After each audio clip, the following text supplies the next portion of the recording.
Assalamualaikum warahmatullahi wabarakatuh. Perkenalkan, nama saya Novianari Hadatul Aisyah, NIM 24MJ001, Program Studi Manajemen.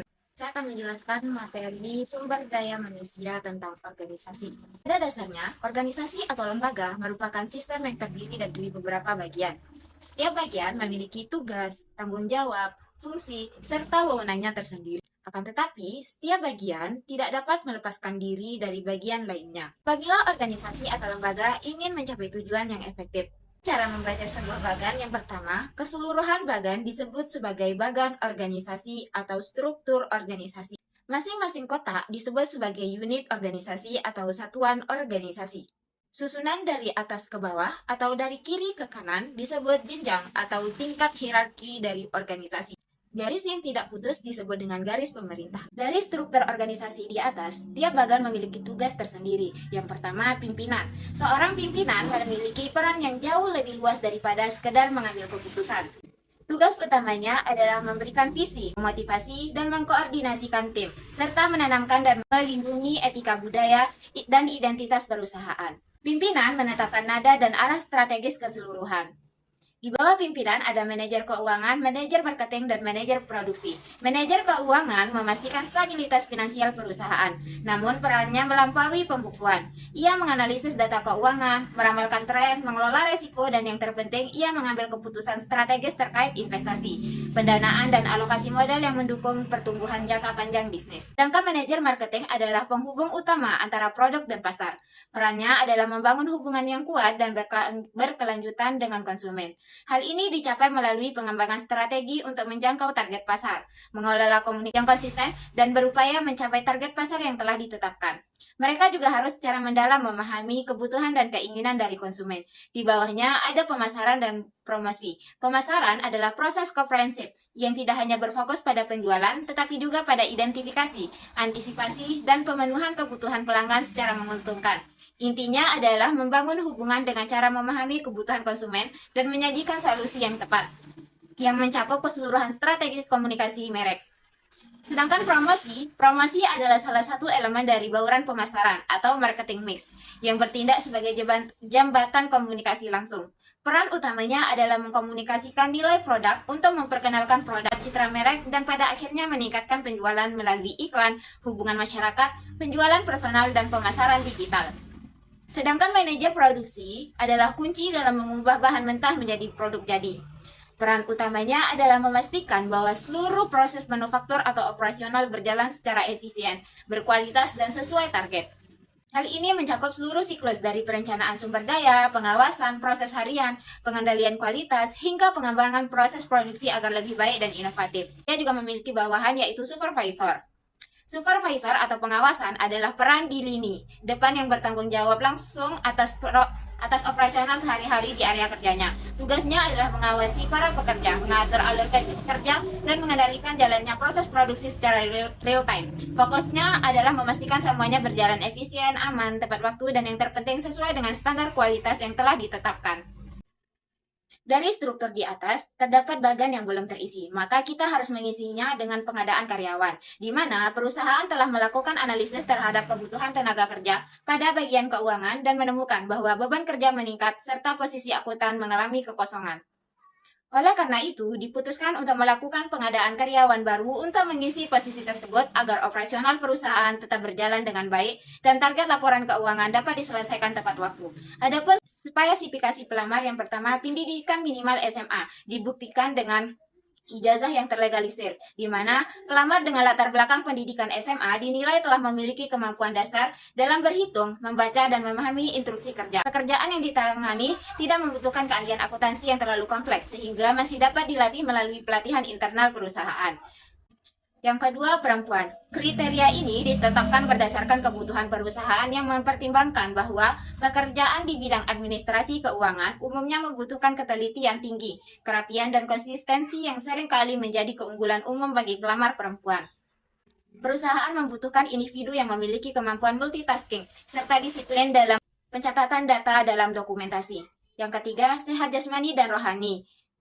Dibuktikan surat dokter dan bebas narkoba. Pekerjaan akuntansi membutuhkan fokus tinggi, konsentrasi, dan kemampuan berpikir jernih dalam pengolahan data keuangan. Karyawan sehat secara fisik akan mampu menjaga produktivitas kerja harian. Kesehatan mental yang baik membantu mencegah stres pekerjaan, terutama saat menghadapi tenggat waktu laporan bulanan ataupun tahunan. Usia 24-25. Rentang usia ini dipilih karena usia 24 tahun biasanya merupakan usia yang sudah cukup matang secara emosional dan mampu bertanggung jawab atas pekerjaan yang menuntut ketelitian. Sampai usia 35 tahun, pelamar dianggap masih berada pada masa produktif, cepat belajar, dan mudah menyesuaikan diri dengan sistem kerja perusahaan. Rentang usia ini juga membantu perusahaan mendapatkan karyawan yang stabil dan siap bekerja dalam jangka waktu lebih panjang. Yang kelima, belum menikah. Kriteria ini ditetapkan berdasarkan kebutuhan operasional perusahaan. Dengan alasan, calon karyawan yang belum menikah biasanya memiliki fleksibilitas waktu yang lebih tinggi, terutama ketika dibutuhkan lembur pada akhir bulan atau saat penyusunan laporan. Karyawan yang belum menikah cenderung memiliki mobilitas lebih tinggi dalam penugasan, pelatihan, atau perubahan jadwal kerja jika diperlukan. Setelah melakukan pengadaan karyawan, kita akan melakukan orientasi kerja. Orientasi kerja adalah proses pengenalan awal yang dilakukan perusahaan kepada calon karyawan yang telah lolos seleksi. Dalam orientasi ini, pemberi kerja akan menjelaskan dan melakukan negosiasi tentang hak, kewajiban, sistem kerja, serta fasilitas yang akan diterima oleh karyawan. Contohnya seperti penghasilan. Pada tahap orientasi, pemberi kerja memberikan informasi mengenai besarnya penghasilan yang akan diterima oleh karyawan. Pemberi kerja menjelaskan bahwa gaji yang diberikan adalah gaji pokok sesuai UMR, yaitu sebesar 3 juta per bulan. Penjelasan ini diberikan untuk menunjuk transparansi perusahaan terhadap komponen penghasilan. Kemudian, pelamar menanyakan apakah gaji tersebut sudah termasuk tunjangan atau bonus. Dan pemberi kerja memperjelas bahwa nilai tersebut adalah gaji pokok, sedangkan bonus akan menyesuaikan dengan kinerja dan pekerjaan yang dilakukan karyawan. Yang kedua, jam kerja. Pewawancara menjelaskan bahwa perusahaan menetapkan sistem kerja mulai hari Senin sampai Jumat, mulai dari jam 8 hingga jam 17.00 dengan waktu istirahat 1 jam. Sistem jam kerja ini memberikan kejelasan mengenai durasi kerja harian dan memberikan gambaran kepada pelamar tentang ritme kerja perusahaan. Pelamar menyatakan merasa nyaman dengan sistem tersebut, mendapatkan bahwa jadwal kerja sesuai dengan preferensi dan kemampuan pelamar. Ketiga, hak cuti. Pewawancara menjelaskan bahwa karyawan tetap memperoleh 12 hari cuti tahunan sesuai ketentuan Undang-Undang Ketenagakerjaan. Cuti khusus seperti cuti keluarga, cuti melahirkan, atau cuti karena alasan penting lainnya. Pelamar juga memiliki pengalaman memanfaatkan cuti tersebut di tempat kerja sebelumnya dan menghargai adanya hak tersebut. Hal ini menunjukkan bahwa pelamar memahami hak-hak tenaga kerjaan dan memiliki kesadaran terhadap manajemen work-life balance. Keempat, fasilitas kerja. Pewawancara menjelaskan bahwa perusahaan menyediakan berbagai fasilitas pendukung seperti seragam kerja, ruang ber-AC, akses WiFi, mesin fotokopi, area parkir, dan ruang istirahat. Fasilitas ini diberikan untuk meningkatkan kenyamanan serta produktivitas karyawan selama bekerja. Pelamar menyatakan sudah terbiasa bekerja di lingkungan dengan fasilitas yang mirip, sehingga mempermudah proses adaptasi. Yang kelima, pendidikan dan pelatihan.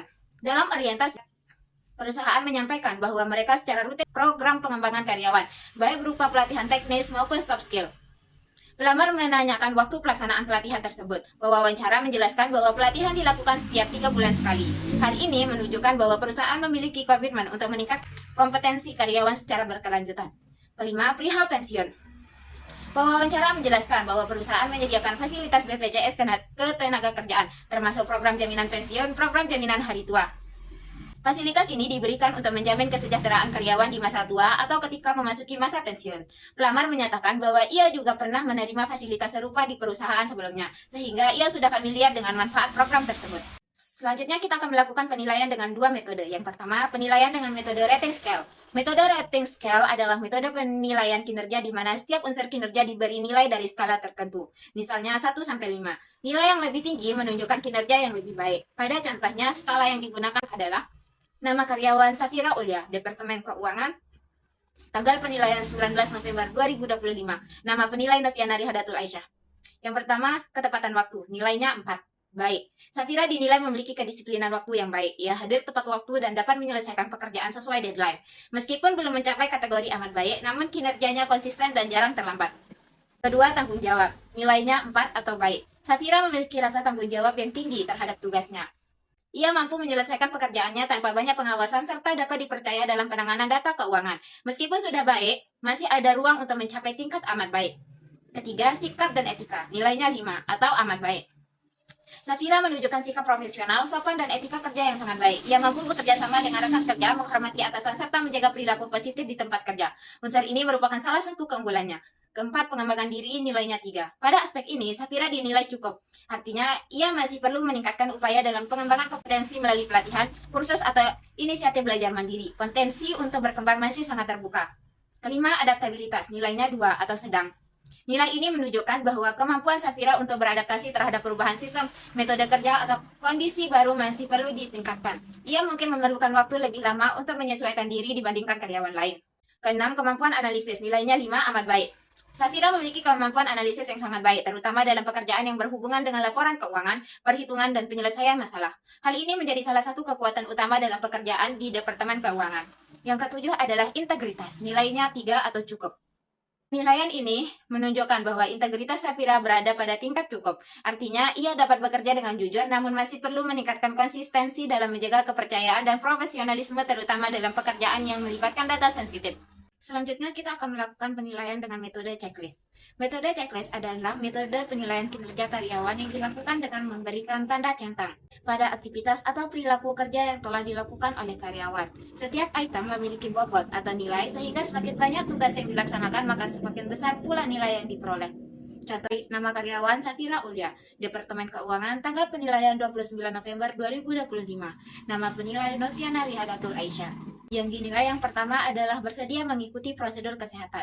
Bobotnya 7. Karyawan dinilai bersedia dan mematuhi prosedur kesehatan kerja yang berlaku, seperti menjaga kebersihan ruang kerja, mematuhi aturan keselamatan, serta mengikuti pemeriksaan jika diperlukan. Hal ini menunjukkan kedisiplinan terhadap standar K3, keselamatan dan kesehatan kerja. Kedua, bersedia mengikuti SOP kerja. Bobotnya 10. Safira menjalankan tugas sesuai standar operasional perusahaan. Bobot nilai yang tinggi menunjukkan bahwa kepatuhan terhadap SOP merupakan aspek yang sangat penting dalam Departemen Keuangan, guna menjaga ketelitian dan akurasi pekerjaan. Ketiga, mampu berkomunikasi dengan tim bila ada hal yang tidak dimengerti. Bobotnya 8. Karyawan menunjukkan kemampuan komunikasi yang baik dengan tim, terutama ketika menghadapi tugas dan instruksi yang kurang jelas. Hal ini membantu mengurangi kesalahan kerja dan meningkatkan kolaborasi. Keempat, mampu menyelesaikan tugas harian. Bobotnya 5. Safira dinilai menyelesaikan tugas-tugas rutinnya sesuai target harian. Hal ini menunjukkan kedisiplinan, kekuatan, dan tanggung jawab dalam pelaksanaan pekerjaan. Kelima, berpakaian sesuai standar perusahaan. Bobotnya 9. Safira mematuhi aturan berpakaian atau dress code yang ditetapkan oleh perusahaan. Hal ini penting untuk menjaga profesionalitas di lingkungan kerja, terutama di bagian keuangan yang sering berhadapan dengan dokumen dan pihak internal perusahaan. Keenam, mencatat hasil pengamatan. Bobotnya 4. Karyawan melakukan pencatatan terhadap hasil pengamatan atau temuan di tempat kerja, seperti catatan transaksi atau data yang perlu dilaporkan. Aspek ini membantu menjaga akurasi data dan kelancaran proses administrasi. Dan ketujuh adalah menyimpan alat dan bahan setelah digunakan. Bobotnya 7. Kebiasaan perhatikan kembali alat kerja setelah digunakan menunjukkan kedisiplinan, kerapian, dan kepedulian terhadap lingkungan kerja. Hal ini juga menjaga efisien dan meminimalisirkan risiko kehilangan dokumen penting. Sekian yang dapat saya jelaskan. Wassalamualaikum warahmatullahi wabarakatuh.